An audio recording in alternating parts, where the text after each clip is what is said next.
Hello friends, welcome to competition wing powered by Sachdeva university college. मेरा नाम संदीप कुमार साहू है। हमने दूसरे वीडियो में धातु के बारे में पढ़ा था।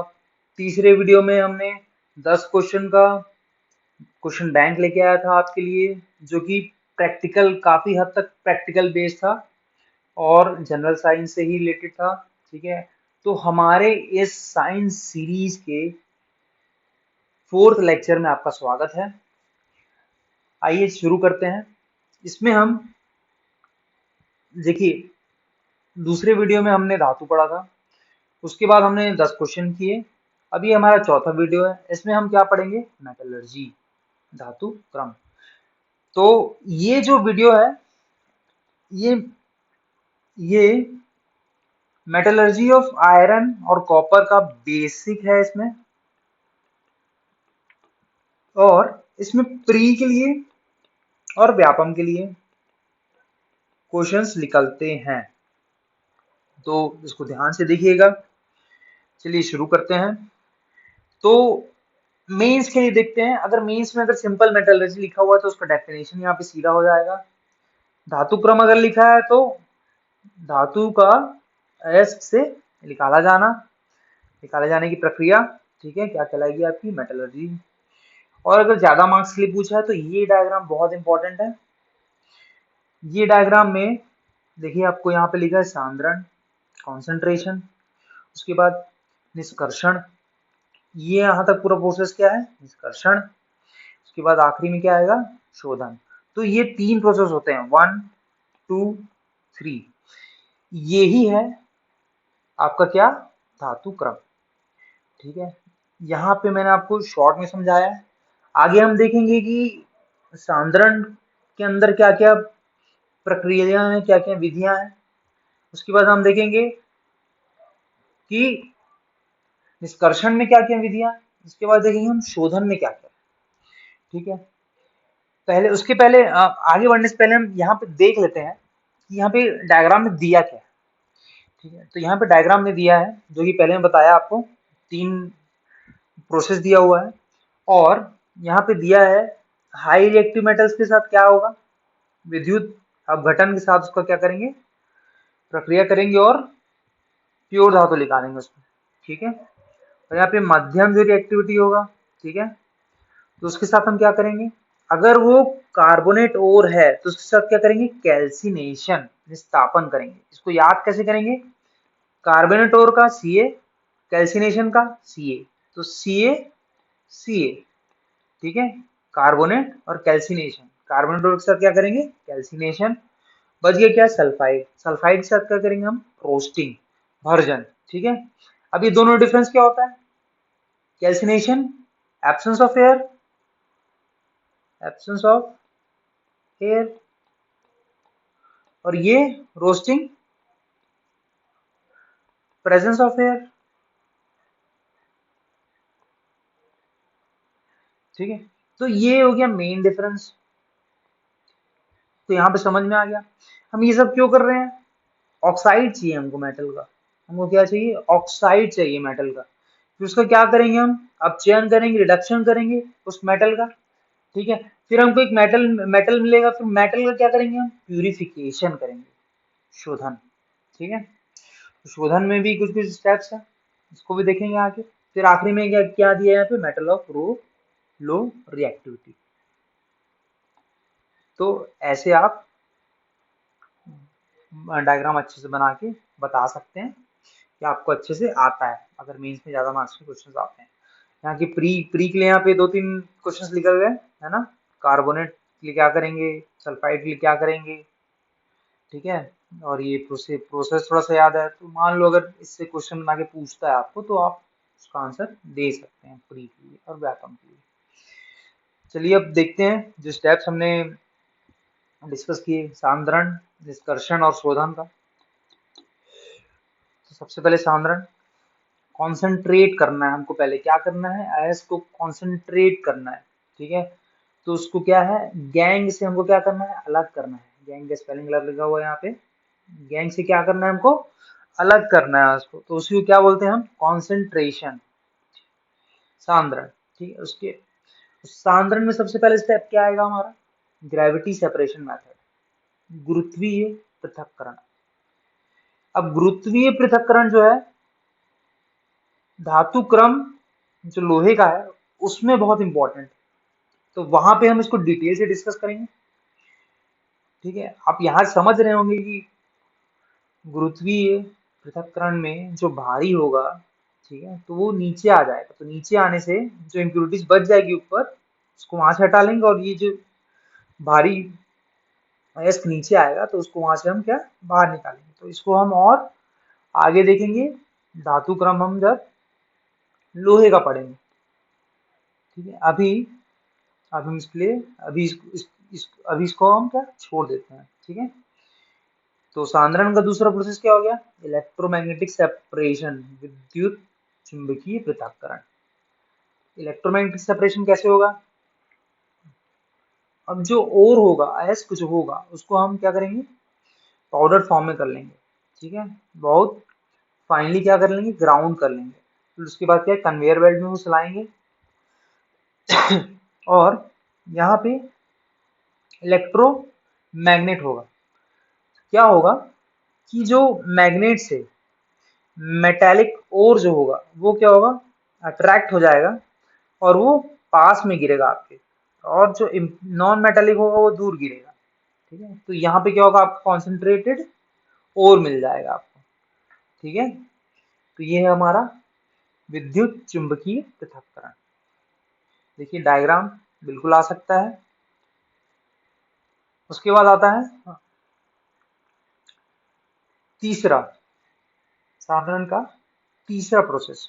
ठीक है, विधि, झाग उत्प्लावन विधि। तो इसको भी हम कब अच्छे से डिस्कस करेंगे? जब हम तांबे का धातु क्रम पढ़ेंगे तब। चौथा जो आ जाता है केमिकल सेपरेशन प्रोसेस, रासायनिक पृथक्करण। रासायनिक पृथक्करण में क्या होगा? हम ओर को सॉल्यूशन में डाल देंगे, फाइन ओर को सॉल्यूशन में डाल देंगे, तो उससे क्या होगा कि जो इम्प्यूरिटीज होगी वो अनडिजॉल्व्ड मिल जाएगी हमको वहां पे, और जो ओर होगा वो डिजॉल्व हो जाएगा। तो इसको हम कब कब यूज करेंगे? Aluminium, gold, silver. ठीक है, इस तरीके से किए जाते हैं। ठीक है, अब हमने यहाँ पर क्या डिस्कस किया? अभी तक हमने सांद्रण डिस्कस कर लिया। अब बच गया सेकंड प्रोसेस। सेकंड प्रोसेस हमारा निष्कर्षण, एक्सट्रैक्शन ऑफ मेटल। तो एक्सट्रैक्ट जब करेंगे हम मेटल्स को, तो सबसे पहला प्रोसेस है हम उसको ऑक्साइड में कन्वर्ट करेंगे। कभी भी एक्सट्रैक्शन आपके दिमाग में आए तो आपको सीधा माइंड में क्लिक करना चाहिए कि हम उसको क्या करने वाले हैं? ऑक्साइड में कन्वर्ट करने वाले हैं। फिर उस ऑक्साइड को हम क्या करेंगे? रिड्यूस करेंगे मेटल में। ठीक है, आपको हमेशा एक्सट्रैक्शन जैसे ही सुने आप, वैसे ही conversion of concentrated ore in oxide, फिर ऑक्साइड को क्या करेंगे हम? मेटल में कन्वर्ट करेंगे। ठीक है, तो पहले प्रोसेस को देखते हैं, जो कि हमने वो डायग्राम में थोड़ा डिस्कस किया था। ठीक है, तो conversion of concentrated oxide, calcination और रोस्टिंग, भर्जन और कैल्सिनेशन, निस्तापन। तो version, presence of air, presence of air, इसमें आपको कोई कंफ्यूजन नहीं चाहिए और कोई कंफ्यूजन होगा भी नहीं। क्यों? क्योंकि हम सी ए को कैल्सिनेशन से हम क्या किए हैं? याद किए हैं। कार्बोनेट ओर को कैल्सिनेशन से करेंगे। ठीक है, तो रोस्टिंग हम किससे करेंगे? किसका करेंगे? सल्फाइड ओर का क्या करेंगे? हम रोस्ट करेंगे। ठीक है, तो उससे क्या होगा? हमें ऑक्साइड मिल जाएगा, मेटल ऑक्साइड। ठीक है, और उससे जो बाकी इंप्यूरिटीज भी रहती है, जैसे मॉइस्चर, वोलेटाइल इंप्यूरिटीज, जैसे सल्फर, ये सब क्या होती है? हट जाती है। ठीक है, तो पहला तरीका हो गया भर्जन। दूसरा है हमारा निस्तापन। तो निस्तापन कब कैसे कर रहे थे हम? Absence of air. ये किन के लिए किया जाता है? ऑक्साइड ओर के लिए और कार्बोनेट ओर के लिए। ठीक है, अभी तक हमने क्या याद किया था? सी से कार्बोनेट, सी से कैल्सिनेशन, बस इसमें एक और जोड़ लिए, ऑक्साइड ओर। ये आपका प्री का क्वेश्चन भी बनता है और मेंस में कोई लिखने आ जाए तो कभी आप इसको क्या करेंगे, मिस नहीं करेंगे। उसके बाद क्या क्या चेंजेस होते हैं उसमें, देखिए ऑक्साइड बनाना है हमें घूम फिर के। ठीक है, चाहे आप रोस्टिंग करो या कैल्सिनेशन करो, क्या करना है, हमें ऑक्साइड बनाना है। ऑक्साइड हमको क्या करना है, बनाना है। ठीक है, आपका ऑक्साइड बन गया। फिर उसके बाद हम ऑक्साइड को रिड्यूस करेंगे किसमें, मेटल में। देखिए, पहला बताया था ना मैं आपको डिस्कशन में, पहला मेथड है conversion of concentrated ore into oxide, oxide बन गया कैल्सिनेशन रोस्टिंग से। फिर उसके बाद रिड्यूस करना है हमको क्या, ऑक्साइड को मेटल में। चलिए देख लेते हैं कैसे करेंगे अब चयन। तो आप उसको कैसे करेंगे, सबसे पहला है थर्मल रिडक्शन। थर्मल रिडक्शन में क्या क्या आएगा आपके, स्मेल्टिंग। स्मेल्टिंग देखिए आप तांबे के लिए भी पढ़ेंगे, लोहे के लिए भी पढ़ेंगे। उसके बाद कार्बन रिडक्शन, उसके बाद मेटल रिडक्शन, उसके बाद देखिए एल्यूमिनो तापीय अपचयन।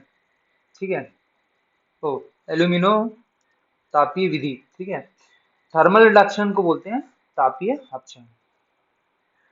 चलिए आगे बढ़ते हैं। तो पहला मेथड क्या दिया, स्मेल्टिंग। स्मेल्टिंग स्मेल्टिंग में क्या करेंगे हम, ओर को मिक्स करेंगे प्रॉपर रिड्यूसिंग एजेंट के साथ, फ्लक्स के साथ, और उसको हीट करेंगे प्रॉपर टेम्परेचर में। ठीक है, टेम्परेचर का बहुत इंपॉर्टेंट रोल हो जाता है। जैसे आयरन का जब आप पढ़ेंगे तो उसमें देखेंगे कि आप डिफरेंट डिफरेंट टेम्परेचर्स के लिए है दिया हुआ है ना, 1 2 3 करके 3 जोन्स है आयरन का जब आप पढ़ेंगे। ठीक है, तो उसमें आपको समझ में आ जाएगा कितना इंपॉर्टेंट है टेम्परेचर। उसके बाद स्मेल्टिंग देख लिया आपने, स्मेल्टिंग अभी और अच्छे से डिस्कस हो जाएगा हमारा तांबे और लोहे में। उसके बाद कार्बन रिडक्शन, कार्बन अपचयन, तो वैसा ही है आयरन स्मेल्टिंग में जैसे होना है। कोक डालते हैं ना आप, कोक, कोक डाला जाता है लोहे लोहे का जब धातु क्रम करते हैं हम, तो उस टाइम पे स्मेल्टिंग के टाइम पे कोक मिलाया जाता है। तो कोक क्या है, प्योर कार्बन, सी। ठीक है, तो क्या करता है, केमिकली रिड्यूस करता है, प्योर मेटल मतलब धातु बनाने का काम आता है। ठीक है, उसके बाद आता है एल्यूमिनोथर्मिक प्रोसेस। तो एल्यूमिनोतापी विधि जो है, इसमें क्या होता है, इसमें भी आपको डायरेक्ट क्या मिलेगा, धातु मिलेगा। ठीक है, अब इस वीडियो को जो भी मैकेनिकल इंजीनियर्स देख रहे हैं, ठीक है, उनके खून में उबाल थोड़ा सा लाया जाए। कैसे, देखिए एल्यूमिनोथर्मिक प्रोसेस जो है ना, उसको थर्माइट वेल्डिंग ही बोलते हैं। ठीक है, तो अब मैं वीडियो दिखाता हूँ। ठीक है, तो जो भी मैकेनिकल इंजीनियर प्लीज कमेंट करिए कि हाँ मुझे पसंद आया। देखिए ये जो है आपका आई सेक्शन है। ठीक है, आई सेक्शन है ये। आई सेक्शन किसका, रेलवे का। रेलवे की पटरी देखें आप, तो रेलवे की जो पटरी होती है वो क्या होता है, आई सेक्शन होता है। ठीक है, जब आई सेक्शन टूट जाता है रेलवे का, ठीक है, तो उसको वेल्ड करके जोड़ा जाता है। ठीक है, आप कभी सुने होंगे कि ट्रेन लेट हो गई, क्यों, क्योंकि मेंटेनेंस का काम चल रहा है। तो कभी कभार ऐसा भी होता है, ठीक है, कि उसकी जो रेल पटरी है बीच में टूट गई हो। ठीक है, तो उसको किससे जोड़ा जाता है, थर्माइट वेल्डिंग, एल्यूमिनो तापीय विधि। तो आप देखेंगे यहाँ पे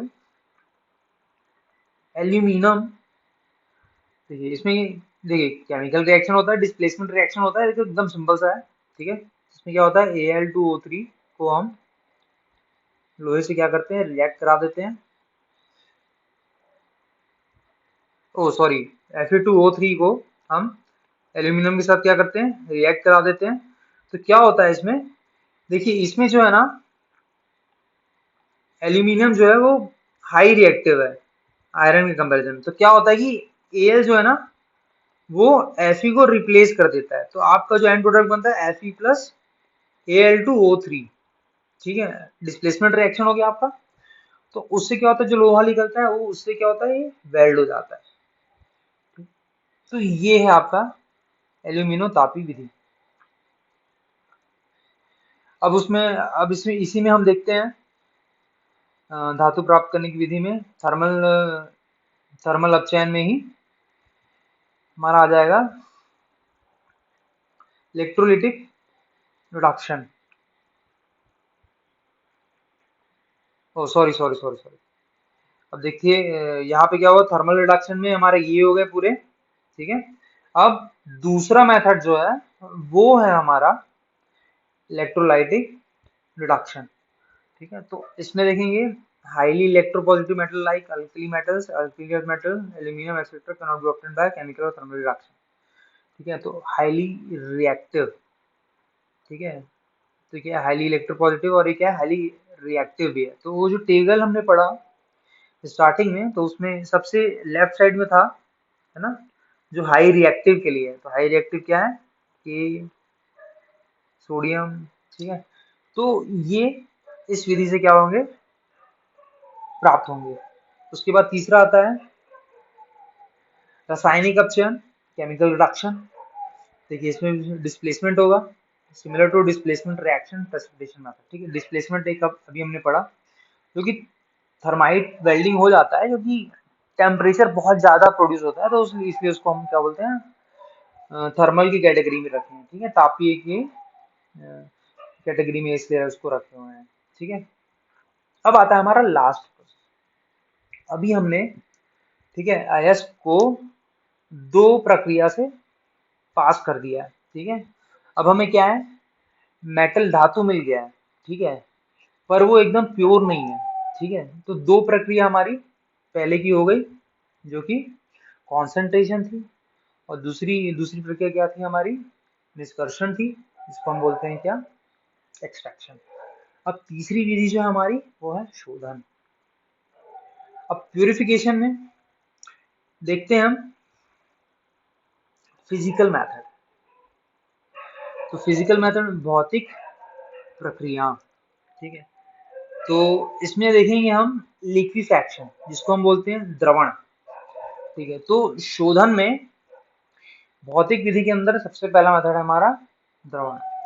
अब इसका स्पेशलिटी क्या है, इस प्रोसेस में जो मेटल्स होंगे लो मेल्टिंग पॉइंट के, जैसे कि टिन हो गया, शीशा हो गया। ठीक है, उनको हम हीट करते हैं एक स्लांटेड सरफेस पे। ठीक है, ये डायग्राम देख लेते हैं, जैसे कि ऐसा ये डायग्राम। तो स्लांट सरफेस होता है, वहां पे हम उसको क्या करते हैं, हीट करते हैं। तो लो मेल्टिंग पॉइंट होने से क्या होता है, मेटल जो है वो पिघल कर नीचे आ जाता है, आपका प्योर मेटल डायरेक्टली मिल जाता है। अब यहीं पे मैं आपको ACF का एक क्वेश्चन दिखाता हूं, जो कि 2020 में ACF के एग्जाम में आया था। ठीक है, थोड़ा सा टफ तो है, पर देख लीजिए।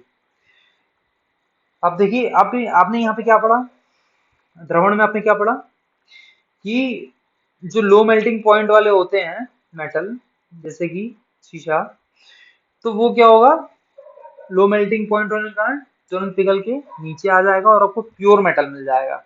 ठीक है, तो अब देखिए ये क्वेश्चन जो है, which of the following method is use to remove lead present in silver. ठीक है, अब देखिए लीड जो है, शीशा जो है, सिल्वर से इसको अलग करना है यहाँ पे। ठीक है, हमने ऊपर में क्या पढ़ा, हमने ऊपर में ये पढ़ा कि मेल्टिंग पॉइंट जो लो होता है वो आप या पिघल के आ जाता है। यहाँ पे हमने ये नहीं बोला कि सिल्वर से उसको अलग किया जा रहा है। तो आप जो भी पढ़ते हैं उस पे आप हमेशा कॉन्फिडेंट रहे कि हाँ मैंने इसे पढ़ा है और ये मेरा पढ़ा हुआ गलत नहीं हो सकता। ठीक है, PSC और व्यापम आजकल ऐसे क्वेश्चंस जानबूझ के दे रहे हैं ताकि आप गलती करके आए। ठीक है, तो ये क्वेश्चन देखिए, लीड को क्या करना है, सिल्वर से रिमूव करना है। तो ऑप्शन देखते हैं। पहला है डिस्टिलेशन। आप पहले जब पढ़ेंगे डिस्टिलेशन आसवन, तो आपके पहले दिमाग में आएगा डिस्टिलेशन, यार मैंने कहीं पढ़ा है। तो आपको याद आएगा फ्रैक्शनल डिस्टिलेशन, जो कि आप पेट्रोलियम के केस में पढ़ते हैं। तो आप इसको तुरंत क्या करेंगे, स्ट्राइक आउट कर। फिर दूसरा आता है क्यूपलेशन, ठीक है, खरपरण। तो आप बोलेंगे, अच्छा ठीक है, इस ऑप्शन को बाद में देखते हैं, पहला तो मैंने वो कर दिया, हटा दिया। अब तीसरा आता है पोलिंग। आप बोलेंगे यार ये भी समझ में नहीं आ रहा है, दंड विलोड़न, ठीक है। तो आप बोलेंगे ठीक है, चलिए दो ऑप्शन को मैं पेंडिंग रखता हूँ, ठीक। फिर आप आएंगे चौथे ऑप्शन। चौथे ऑप्शन ऑप्शन क्या है, लिक्वेशन, द्रवण। तो अब आप जब द्रवण पढ़ेंगे तो आपको सीधा याद आएगा लेड, इसमें मैंने पढ़ा था, शीशा इसमें पढ़ा था मैंने। तो आप जब इसको याद करेंगे तो आपको याद आएगा शीशा मैंने यहाँ पे पिघलाया था, ठीक है, और मुझे यहाँ पे प्योर शीशा मिला था, ठीक है। पर उसमें ऐसा तो नहीं लिखा था कि मैं उसको सिल्वर से अलग कर रहा हूँ, चांदी से अलग कर रहा हूँ, ठीक है। तो आप ये दो ऑप्शन जो है ना वो हटा देंगे, आपके पास बचा क्या, सिर्फ दो ऑप्शन, ठीक है। तो देखिए चार में से अगर दो ऑप्शन बचा है आपका, तो एक मानना तो बनता ही है फिर आपका, ठीक है। फिर आप देखिए, अब यहाँ पे आपकी आपकी करेक्ट करने की प्रोबेबिलिटी कितनी बन गई, 50%। 50% प्रोबेबिलिटी कि आप इसको करेक्ट करके आएंगे, तो आप इस प्रश्न को छोड़ेंगे नहीं, ठीक है। आप इसको भी मार सकते हैं, इसको भी मार सकते हैं, पर अगर आप क्यूपलेशन मारते हैं तो ये आपका क्या होगा, सही होगा, ठीक है। तो टफ क्वेश्चन था एसीएफ 2020 का, ठीक है। घबराइए नहीं, मतलब मैं आपको ये क्वेश्चन जानबूझ के दे रहा हूँ, जानबूझ के दिया हूँ, जानबूझ के सेलेक्ट करके मैं इसको यहाँ पे सामने लाया हूँ, ताकि आप समझ सके कि एक पर्टिकुलर क्वेश्चन को, ऑब्जेक्टिव क्वेश्चन को कैसे अप्रोच करना है आपको, ठीक है। और आपका जो पढ़ा हुआ है वो आपको आगे काम देगा, ठीक है। चलिए अब आगे बढ़ते हैं। भौतिक मेथड में तो पहला तो द्रवण हो गया। अब दूसरा मेथड पढ़ते हैं। अब दूसरा मेथड हमारा प्रभाजी क्रिस्टलीकरण, जोन रिफाइनिंग। अब इसका कॉन्सेप्ट क्या है, जैसे उसका था कि द्रवण का था कि लो मेल्टिंग पॉइंट होना चाहिए जैसे शीशा।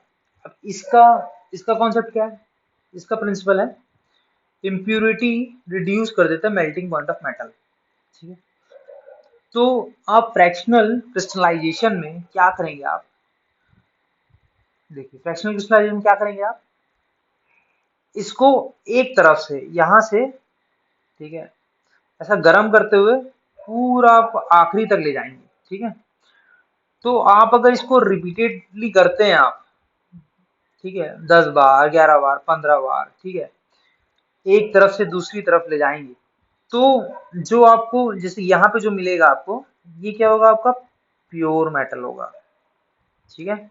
और आखिरी में जो मिलेगा वो क्या मिलेगा आपको, इम्प्योर मेटल,